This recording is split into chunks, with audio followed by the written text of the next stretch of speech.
Hello, people. My name is Mohini Dey, and you're watching my brand new talk show, What a Melopa Wants. Now, in music, I believe groove is the sense of an effect of changing pattern in a driving rhythm or sense of a swing. In jazz, it can be felt as a quality of persistently repeated rhythmic units created by the interaction of the music played by a band's rhythm section. Today, I have an extremely special personality and an incredible musician who's not only groovy as hell and has the swag, but he's also very, very versatile, having worked with a range of amazing artists such as Salim Suleiman, Farhan Akhtar, Adnan Sami, Amit Trivedi, A.R. Rahman, and so many more. Please welcome the incredible, the fantastic Darshan Doshi. Thank you. Thank you so much for coming on my show, Darshan.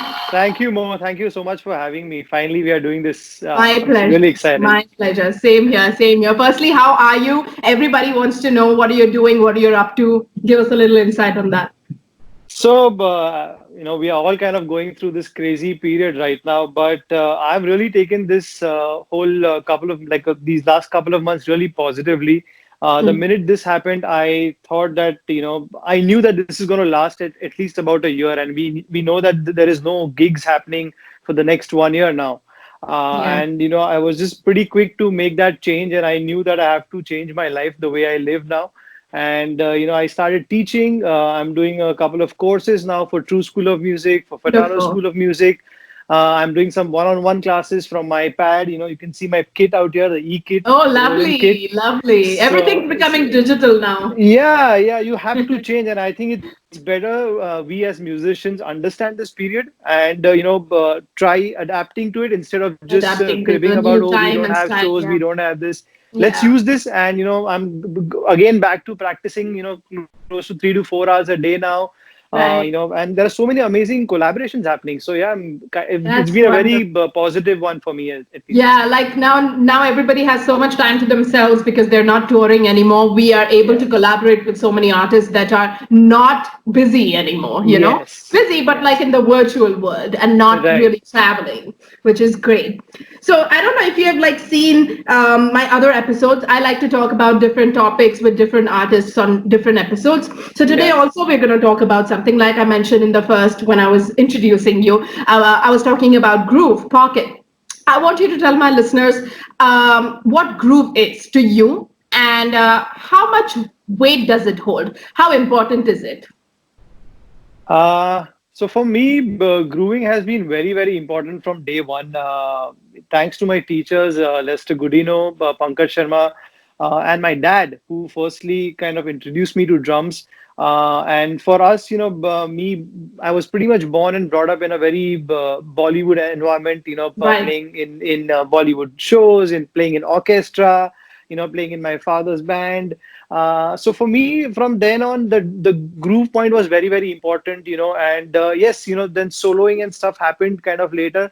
But for me, sticking to the song, doing complete justice to the song was very, Hmm. very important, Right, and right. so then obviously the minute I met my mentor and guru Ranjit Barot, I think the whole concept of the way I looked at drums, the way I, as you said, pocket completely changed, and Yeah, then it's something that makes you move.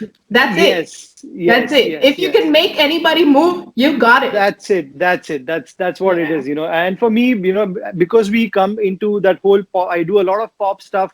Dancing is Yes. such an important part, whether And it's groove film is something music. so important in all the setups that you play in. It's Yes, not always about showing off. It's not always yes, about yes. being in the front and soloing. That's there. It has its own spots, but There then are groove is the main. pockets in there, Yeah, where correct. the composer give us that thing. Okay, there is a little drum solo about Spotlights. Yeah, 16 bars, and you are given that spotlight. But yeah, it's very, very important to be like really lock in with the bass, absolutely. to be a band guy, so that that people should feel comfortable with you on stage. They should know that, okay, this guy Absolutely. has your back, and whatever said and done, he will not move, and he's rock solid. And And groove is that's what it something is that for me. should be there not only in a band, but like you as an individual, even playing just with yourself, just with your Right. instrument. Groove is something that people are sometimes naturally born with, sometimes they have to work on it. But it is something that every musician individually should exist with. Absolutely. And Yeah, it also comes with feel. I feel that, it's very important to feel the groove. A lot of times, absolutely. maybe you can give the same groove to four different drummers and it's going to It sound sounds different. so different. You're gonna feel different. It's, Yeah, as Sir says, a lot about that. It's about your journey. It's about what your mind space is at that particular point, and also yeah, how much you've listened to, like, masters and the albums, and that yeah. really helped me when he introduced me to Tony Williams, drummers like Billy Cobham. It completely changed my grooving pocket. Beautiful. So That's yeah. beautiful. That's beautiful. Now, this is for my international listeners because they don't know about this. I'm sure because you're so famous here, everybody knows about your story. But for my international listeners, I want you to tell them how you grew up with music. How did music happen to you? When was the first time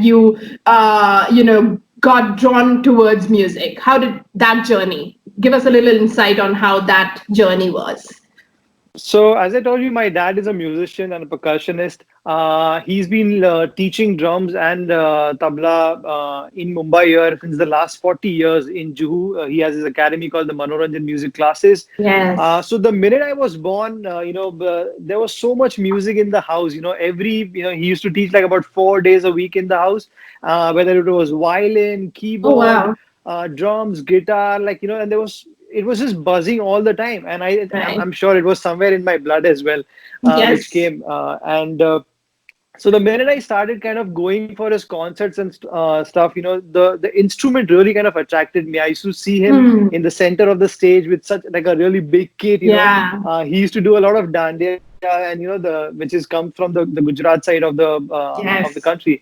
So he used to do a lot of concerts, and the minute I saw him, and then the first time I sat on the kit, I was completely sold out. I was like, this is How what old were it you is. then when you just like So for the first time you sat on the drum kit? it's pretty funny. My first, I wouldn't say official performance, but my first performance was at the age of 2. And because of that, my name is in the Limca Books Whoa! of Records as the youngest drummer of India. That is so cute. Yeah, so it was his gig. My mom actually took me. It was at Bhaidas Hall in Juhu, Wow. and she took me to the gig, and in the intermission, my dad kind of stepped out and was having some water and snacks. So she took me and she put me on the drum throne, Yeah. and then whatever I started like just doodling around here and there, and then I was not Yeah. ready to leave. Hmm. When and the curtain was about to So open up, you just got and glued to it, like you. yes, and the promoter whose show was, he's like, why don't we do a thing? Let him open the show now with a small Oh, performance. wow. And I had learned a couple of beats, like, basic dandiya beats and the garba beats and stuff. Right. And that's the way my journey started, at that age. Beautiful. And then I kind of joined this band called Little Wonders, which was by Kalyan Janaki, one of Yes. the My finest dad music told me directors. about this. Yes, he was a Yeah. part of it as well, Yeah. being in the band. Yeah. So I was about 8 years old, and then I kind of performed with them for like 7 to 8 years. We did about, I think, close to 400 concerts in that Whoa. period. Oh my God. Yeah, it was pretty crazy. Every weekend we were doing like 2 to 3 shows, sometimes even 2 shows in a day. Oh my God. That's insane.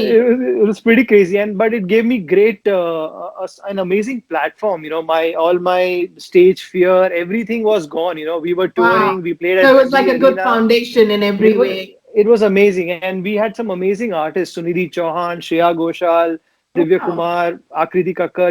And we also were playing with the So industry's everybody killing it finest in the musicians. industry today, they were all there. Yes. Yeah, that's so So cool. yeah, it was a great experience, and I think even somewhere down the line, even Anand Ji Bhai realized that this guy has the potential to play with the band. First, I used to do only solo, like Okay. Jugalbandi with Ojas Adia, if you know the tabla player. Yes, yes, of course. So we used to do just solos and Jugalbandi performances like in the show. But later Yeah. on, he realized that this guy really has the groove, and why not he play with the main band? And Yeah. that's where I kind of started playing with your dad, and Oh, started playing with the industry musicians at the age of about 12. wow. That's crazy. So when was the time like you started to understand music very well and you were like, okay, I am becoming a pro player now? When was that time?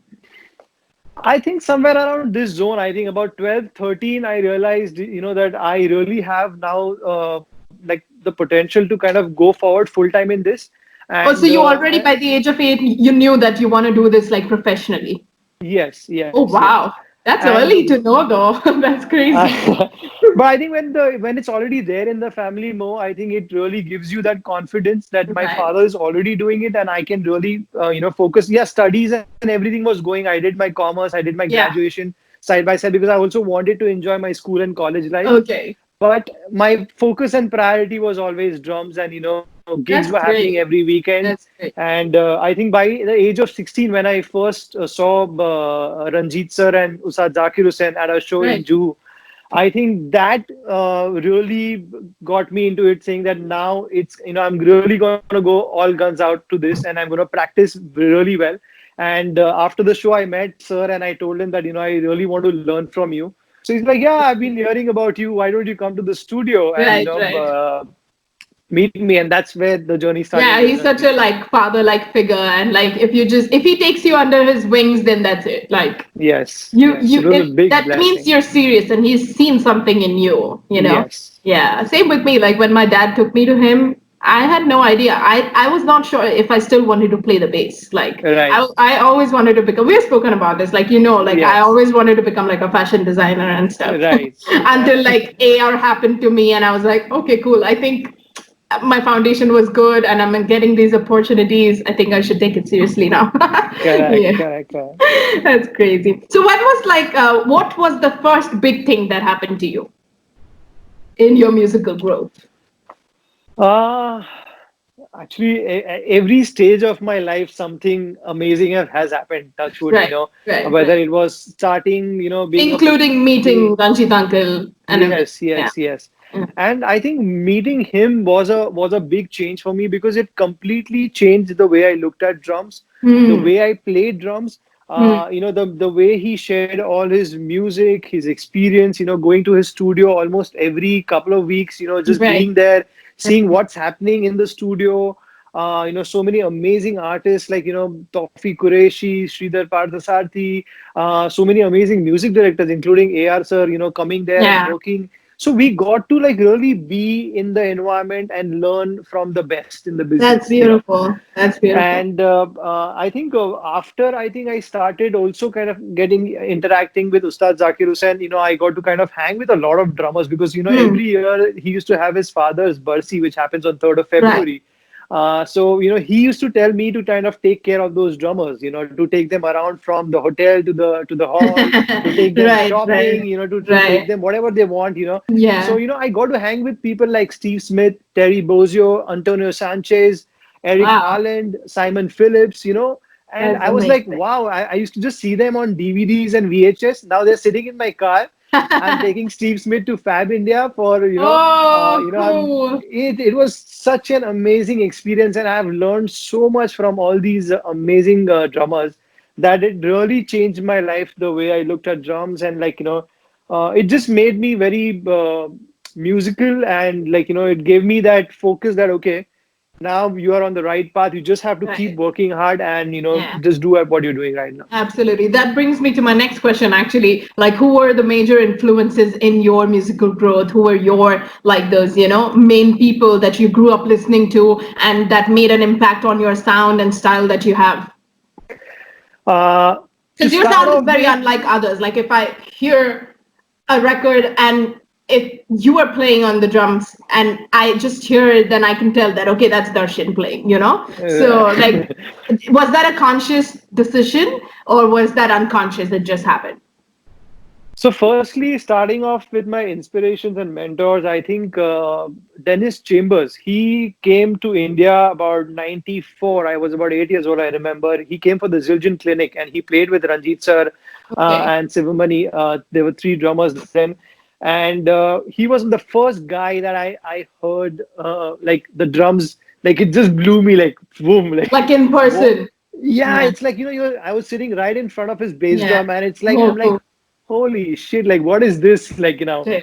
and that was kind of a changed the whole scene for me. And then I started listening to Dave Weckl, Right. a lot of Vinnie Colaiuta, a lot of Steve Smith, Uh-huh. and once I met Ranjit Bhai, then obviously he introduced me to Billy Cobham and Tony Williams and Buddy Rich and stuff like that. So Yeah. that those were the Yeah. major influences, So being in Bollywood and pop, but my influences are actually very jazz fusion, Yeah, that's uh, you know. interesting. So Yeah. and that's what I keep telling people, that that it's great to, this is our bread and butter. We do this for that, but if you want to really learn the actual drums, you have to learn from where it started, and Yeah. that's why learning from these masters is very, very important. And Yeah. breaking down their albums, breaking down songs about how they've Yeah. used a certain kind of a groove, time signature, Right. Or and if that and snare that's sounds great, or it's got like intense level of attack, then I want that. Or if that yes. crash sounds so, then I want maybe a little less of the mid range. I want a little bottom end to the same. So all these consist Correct. of a lot of studying of different kinds of Yes, musicians. and as Yeah. you said about the signature thing, as you said, like Yeah. I used to always listen to like a Dave Weckl record, and I knew it is Dave Weckl, or you listen to Yeah. a Dennis Chambers, or you listen to Vinnie Colaiuta, you just know by one fill, or even by just cymbal work, Yeah. you can make out that Yes. it's that drummer. Absolutely. Absolutely. So I never actually tried to make a signature, but I think over the years, It just I happens. just Yeah. kept it just happens, It and just you happens. keep playing, you keep add new vocabulary Yeah. to your grooves and your fills Yeah. and stuff. Because the And little people know, actually everybody has their own voice already. It's just the more you yes, do it, the more you finesse it, you know? yes, Yeah. And absolutely. then it just becomes more polished and polished. And then one day you just know that, okay, you have a sound of yourself. And people are Right. like, oh, you sound unlike others, you know? You Correct. know? Yeah. Then that's what Yeah. a lot of people, when they listen to just my cymbal work, because I have a very typical way to start a song, or Yeah. maybe Yeah. certain Yeah. fills wherein Yeah. people make out, okay, that's Darshan who's playing. So Yeah, it's just it like how we're talking. Like I have a yes, specific way of talking, you have a specific way of talking, we have different tones, we have different yes, phrasings, you know? Yeah. absolutely. Like sometimes people come up to me and they're like, when we have spoken about this in like other episodes, but everybody's outlook is so different. That's why I'm going to ask you the same question. Right. It's like and this happens mostly when we are doing like workshops and master classes. People would come up and they'd be like, I'm having a huge struggle finding my style. I'm having a huge struggle finding my own sound. How Right. do I find my individuality? So what would you tell them? Like what is a way to approach that? So the way I've learned from my teachers is to firstly, you got to learn everything. Just get all the information Yeah, from, to stock okay, up. a couple of six-stroke rolls from Ranjit sir, a couple of fills from Weckl, a Yeah, couple, the formulas from Steve Smith, yeah, and then you put all that together, and yeah, then start deconstructing them into your formulas and how you will put together in your yeah, language. And absolutely. as sir says, you have to first learn, and then you have to unlearn. Yeah, first you need I'll to copy, then you need to study, then you need to Yes. modify, and then add your own things to it. Correct. Yeah, Yes. So once you start doing that, and you got to play with the best in the business. I always feel that you have to play yeah, with musicians who are better than you, because that's the absolutely. only way you are going to push yourself to be a better musician. Yes, yes, yes. And that's why actually when I also play with obviously my pop and my rock stuff is obviously going on, but when I play with rhythm, it Yeah, just gives me that opening to push myself in that particular right. genre, Yeah, because most of the time throughout the year I'm doing the safe zone for me, which I say sometimes, and I don't like to be in the safe zone. I like to yeah. be wherein Challenge. Yeah. somebody has to kick my ass. So Yes, yes, in that way. So absolutely. Yeah. and that's why I really enjoy performing with musicians who are like at a Different. level who Yeah. are better than me, and Yeah, who can just really push unique me and in my their limits. own way. Yeah, yeah, that's Yeah. so cool. That's a good point that you just shared. Now you're like you're I can happily and clearly say that you're like the busiest drummer in India. I can say that. Right? Everybody knows that. Like you're playing with every single director, composer, producer, right? So when you're busy touring with these musicians, going on road and not coming back home for, I don't know, like months, I guess. And so how's your like practice routine then? And now that you have all this time to yourself, is there like a specific routine that you used to follow when you were gigging? Because times are different. Now we have all this time to ourselves. We have so much time to be with ourselves. And like you said, practice for 4 or 5 hours. So how was it then? So most of the time when I'm touring and stuff, as you know, it's super hectic. We Super. don't get actually, frankly, time more to Yeah. really get lock ourselves for like a couple of hours and practice. Thankfully, I have my studio started about 2013, and then because of that, I'm getting a lot of opportunity now to whenever I come back home also. I Hmm. can go to the studio and lock myself for a couple of hours and work Hmm. on certain concepts, work on Right. certain grooves and stuff like that.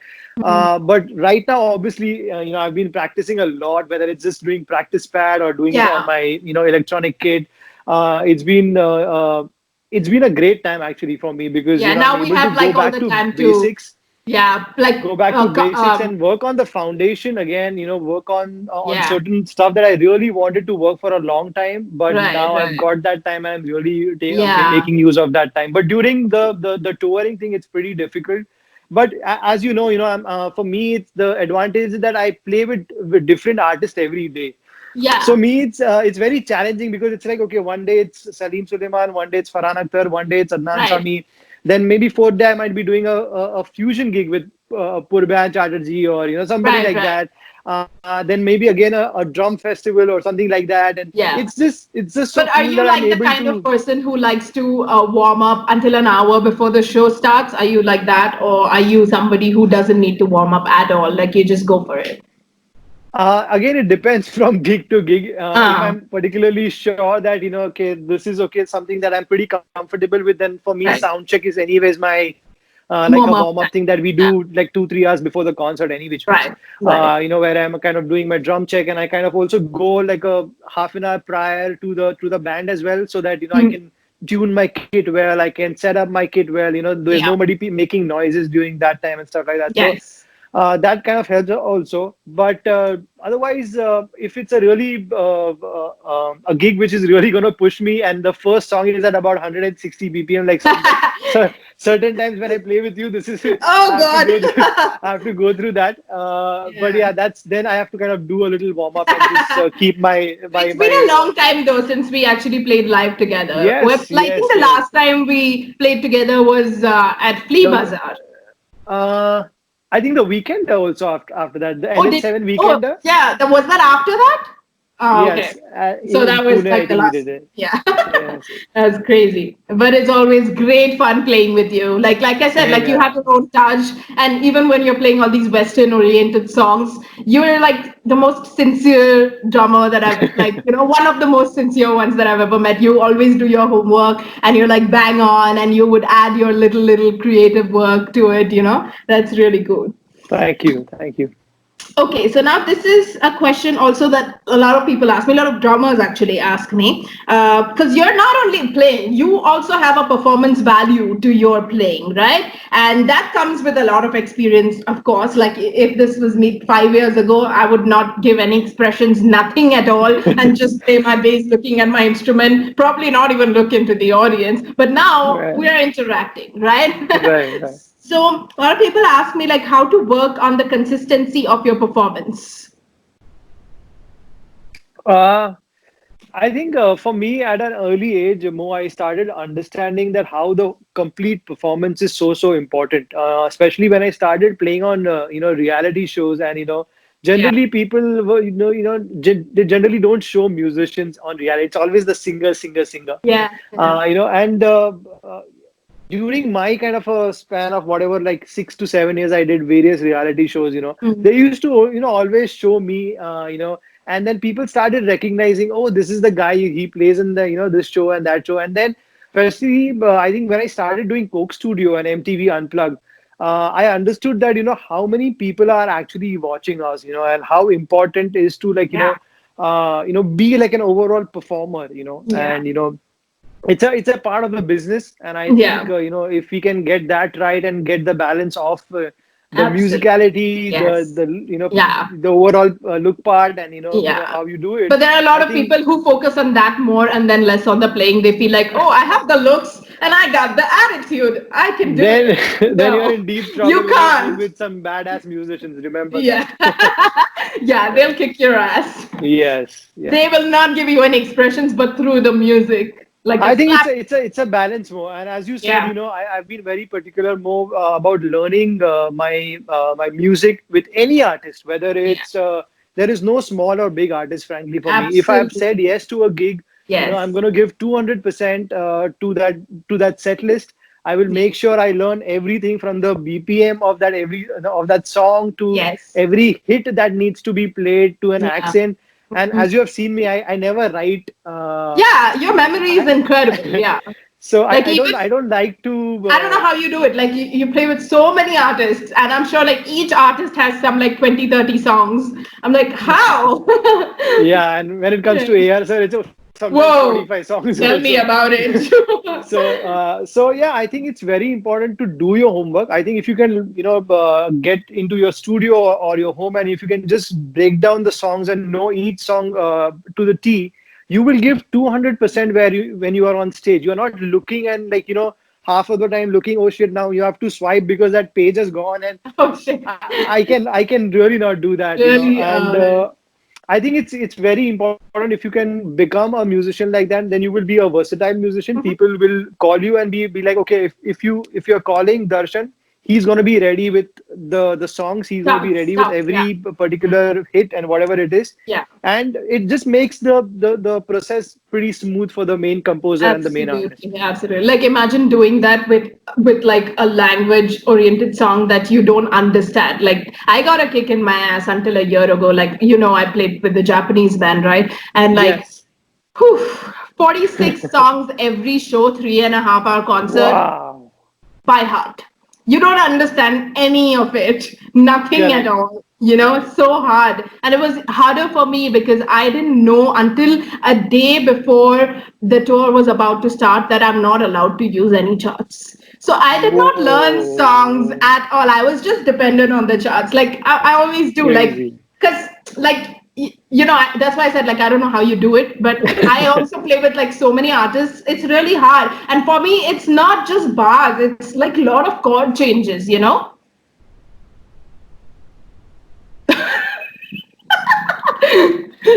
how you look like Did you you were just. freeze? Did you freeze for a minute? Yeah. We both Okay. froze. We both froze. Okay. So like yeah, like it's so crazy. Like until a day before the tour was about to start, I was told that you cannot use charts, and I was like, what? Right. I didn't know. And then like the manager told me that no, you have to do everything by heart, and I was like, oh my god. So then the whole night I sat and learned all the songs by heart, and then started my tour. For I wouldn't lie, Right. first 2 to 3 shows were like nerve wracking. I had Correct. Correct. nightmares every single night. But then from the fourth show, it was like fine.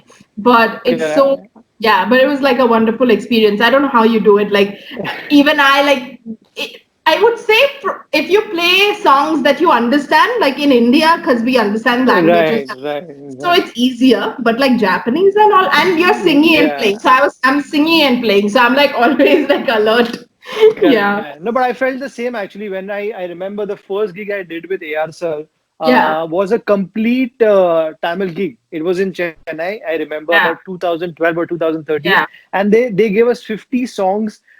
We Yes, played all about the time. 35 though, but they Yeah. gave us 50 Yeah. songs to You learn, learn. and I Yeah. was like, okay, I can't understand anything because I think that was my first gig with a different language. Otherwise, But see, generally like we are for doing you, it's like bars. For me, it's like chord yes. changes as well. Like That's bars what the and trickiest chord part is for you changes. guys. And I'm like, Yeah. oh shit, that's really hard.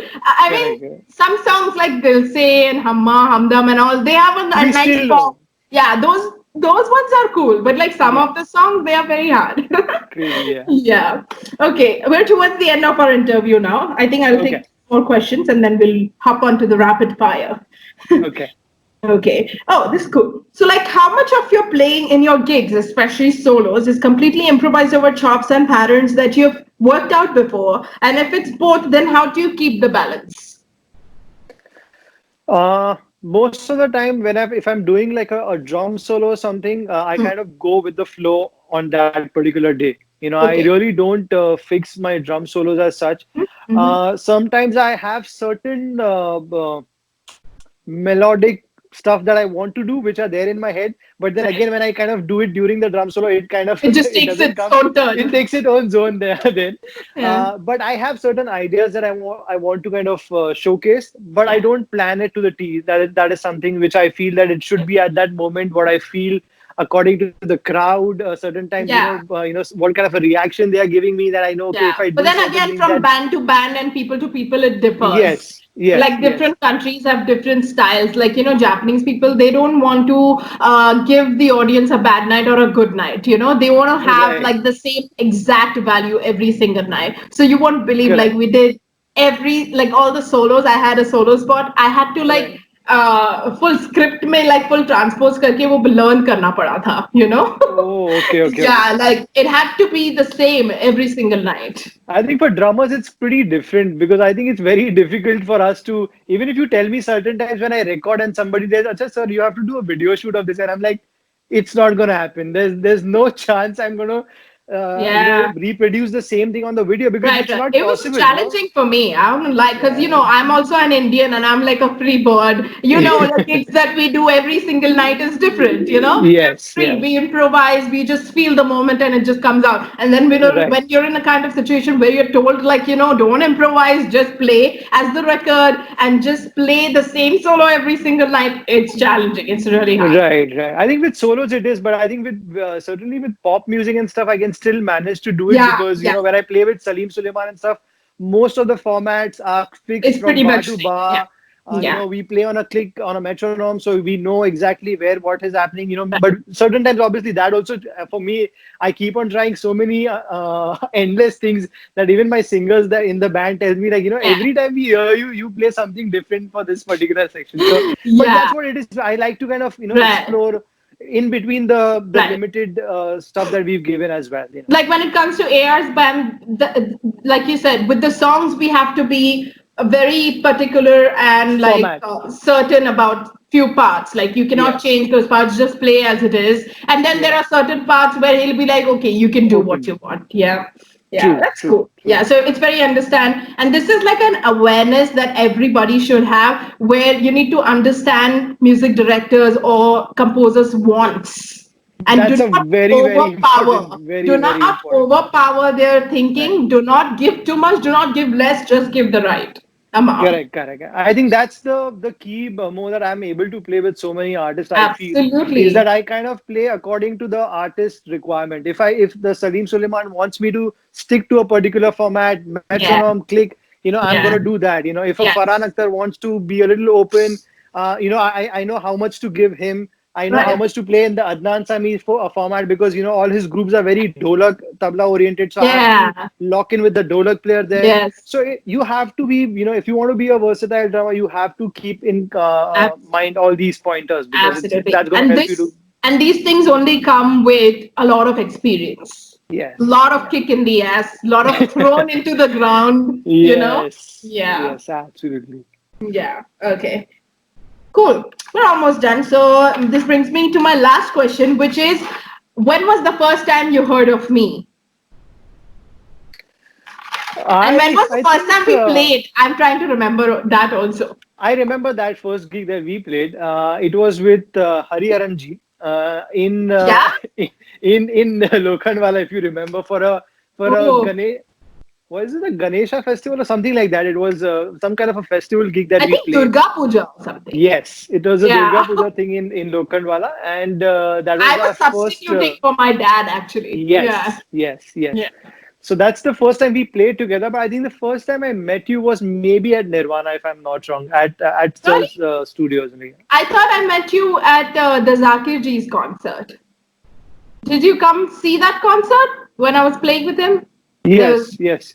I think that was the first time we like met. Okay, okay. I'm still not sure Because about that, but Nirvana was much later after that, I think. okay. I think Nirvana happened about 2005 or 2004, 2005, if I'm not wrong. So like I was 13. Yes. So it's been what, like 5 to 6 years we've been playing together.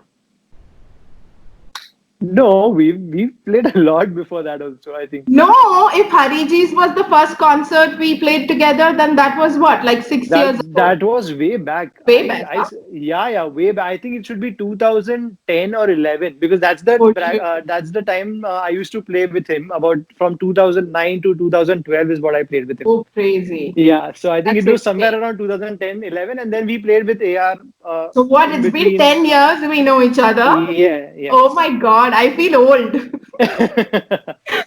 You were a bacha then. I know, so crazy. Yeah. Like you were a prodigy at one time, and I was also. I think I'm still the baby of the band. I'll Yes, you always always are. be. I'll Yes. always be. Correct. Awesome, that was beautiful. That brings me to the rapid fire round. So my first question to you is, if you could Okay. switch to any other instrument, what would it be? Tabla. Ooh, nice. What is the worst compliment you've received so far? Worst compliment. How can we Worst. compliment? Why would Yeah, somebody give sometimes me a it's like, those Wakra types. Vakra types?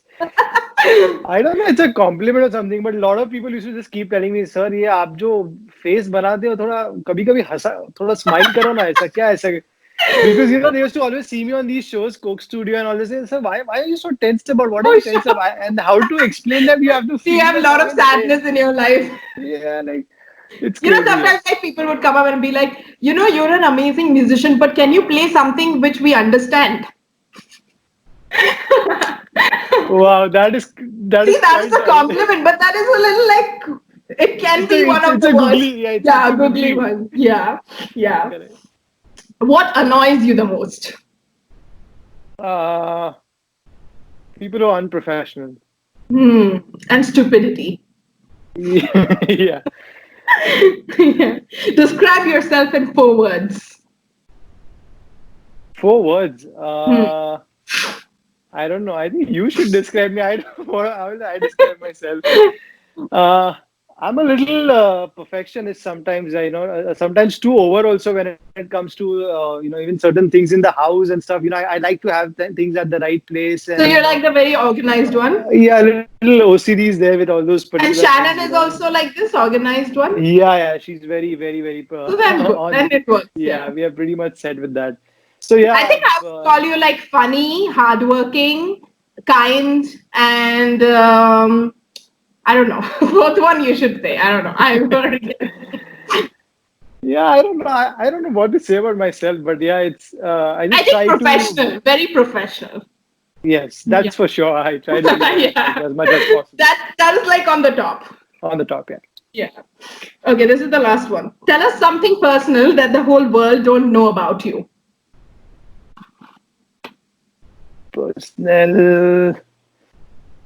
Actually, all this is quite tricky. You didn't tell me all this was happening.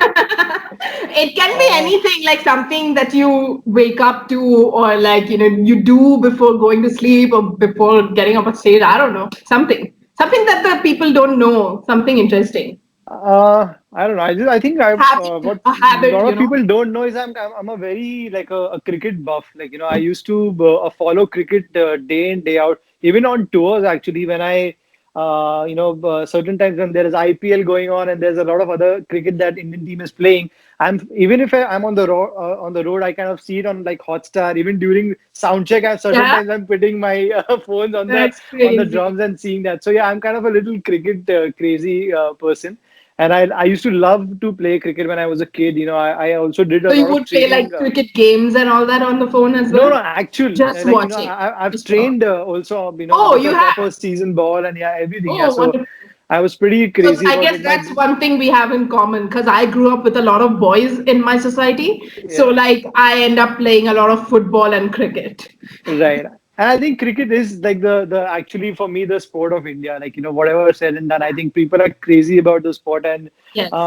we also see like, a lot of our heroes certain times are also, like Sachin and all. When I Yeah. met him, it was a dream come true for me, like, That's to beautiful. finally see him and, he was Right. seeing me performing. So that was kind of really cool. Amazing, amazing. Yeah. That's beautiful. Well, thank you so much for doing this. And it was an honor to have you on my show.